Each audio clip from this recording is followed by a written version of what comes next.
Meus amigos, muito obrigado por estarem aqui assistindo ao nosso trabalho. Espero que gostem. Feliz semana e que Deus abençoe a todos nós. Entre o amor e o ódio. Depois de um longo dia de trabalho em uma fazenda vizinha, Júlio, um rapaz de 25 anos de idade, caminhava tranquilamente por uma estrada escura e sozinho, quando Júlio parou espantado, olhando na direção do rosnado, ao mesmo tempo que pedia a Deus para que não fosse o que ele pensava. Bem que a mamãe pediu para que eu não retornasse a casa depois do anoitecer. Pensou. Mas agora era tarde, pois somente a sorte, ó Deus, pôde livrá-lo daquela estranha e perigosa situação. Armas não carregava nenhuma, nem sequer uma faca. Júlio não sabia o que fazer. Correr? E se aquela fera corresse atrás dele? Porém, ficar e esperar por um ataque seria certamente um suicídio. E com os olhos vidrados no mato onde ela parecia estar, ele começou a dar um passo atrás do outro, bem devagar. Depois de se afastar uns 30 metros e pensar que estava salvo, Júlio quase teve um ataque do coração ao ver o vulto de um estranho cachorro sair da mata e parar bem no meio da estrada, olhando em sua direção. Mas com certeza não era um cachorro, pois Júlio nunca tinha visto um cachorro tão grande e com os olhos tão vermelhos. Que diabos era aquilo? Júlio não esperou para descobrir. Sebo nas canelas. E correu como louco em direção à sua casa, deixando para trás aquele maldito e estranho animal. Ao chegar em casa, foi direto ao quarto sem nada comentar com os pais. E naquela mesma noite, quando todos já dormiam,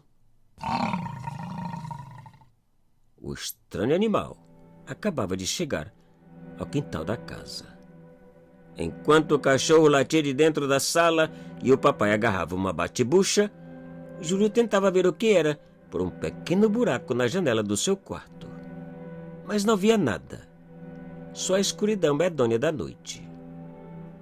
De repente, para susto e pavor dele, a janela foi empurrada e escancarada, e o mesmo horripilante animal que ele havia visto antes apareceu rosnando com os olhos mais vermelhos ainda.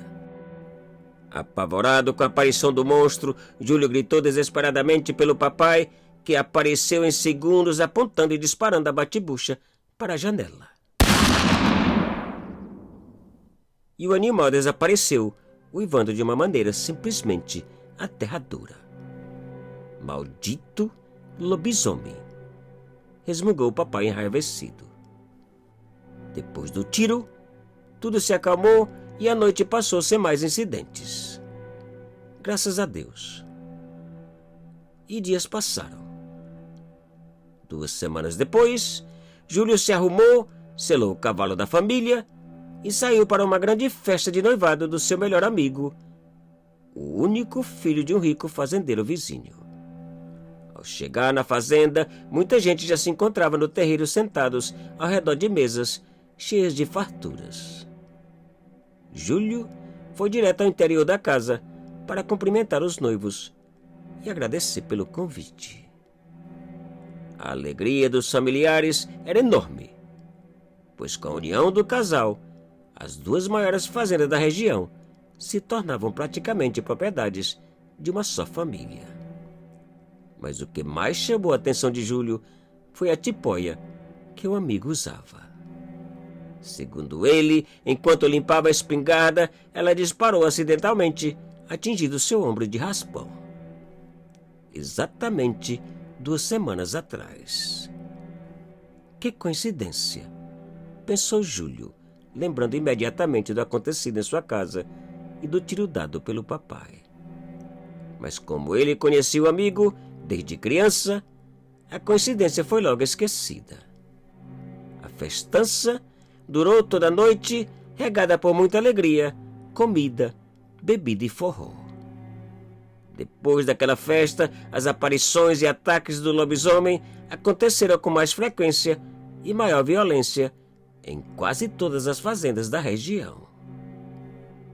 Cuidado! Alertaram um grupo de fazendeiros que passaram pela fazenda de Júlio. Esse lobisomem parece cada vez mais perigoso e violento. Acrescentaram antes de saírem. Na noite seguinte, Júlio e os pais foram acordados com o mesmo rosnado de antes. Mas dessa vez, o lobisomem apenas rosnou por alguns minutos e sumiu. Mas no dia seguinte, a pior notícia foi a da morte da noiva do amigo de Júlio, atacada e estraçalhada pelo maldito lobisomem. Um ato inconcebível e revoltante. Igualzinho à morte da mãe do teu amigo, comentou a mamãe em voz baixa. A tristeza e a revolta de todos era medonha. Enquanto todos caçavam, esperavam e ao mesmo tempo suspeitavam entre si, Júlio pensava no amigo e seu braço na tipóia. Naquele mesmo dia, quando o sol quase entrava, o amigo apareceu convidando a Júlio para que o acompanhasse ao mesmo lugar onde ele havia visto o lobisomem. Hora de esperar e matar o maldito, disse ele. Júlio, a princípio, não sabia o que dizer. Não por ter medo da caçada, mas por pensar na possibilidade de que o próprio amigo pudesse ser o lobisomem. Mas assim mesmo, aceitou o convite e saíram juntos em direção à estrada. Cada um levando sua própria espingarda. Ao chegarem no local em que o lobisomem havia aparecido para Júlio, os dois resolveram esperar um de cada lado da estrada, escondidos entre as moitas. E esperaram. Por volta da meia-noite, quando já pensavam em desistir, eles ouviram algo assustador. O lobisomem se aproximava. Do lado oposto do rosnado, Júlio quase não podia conter o medo. Com a espingarda engatilhada, ele esperou medroso por um outro rosnado. E poucos minutos depois, ele ouviu. Agora, bem próximo do seu melhor amigo. Júlio já podia ouvir até as passadas e os fungados do monstro. Que pavor! De repente... E outro. Júlio esperou uns segundos e chamou pelo amigo. E segundos passaram sem o amigo responder. Júlio voltou a chamá-lo preocupado e o amigo, com uma voz trêmula, respondeu pedindo para que fosse imediatamente até onde ele estava. Ao aproximar-se, Júlio não pôde acreditar no que via. Parados ao lado do lobisomem e com as lanternas focadas na sua cara, os dois podiam ver o causador de tanto pavor e sofrimento. O assassino da mãe da noiva, cuja transformação acabava de ser revertida. O papai do seu melhor amigo, que ainda vivo retorcia e sangrava. O amigo, sem tirar os olhos do pai lobisomem e dividido entre o amor e o ódio, perguntou a Júlio o que deveria fazer. Júlio pensou por alguns segundos e respondeu que não sabia. Mas fosse qual fosse a sua decisão, ele poderia contar com seu apoio. E baixando a cabeça, se afastou em direção à estrada.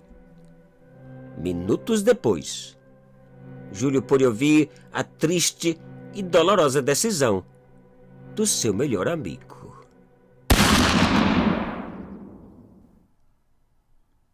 Te cuida e muito obrigado.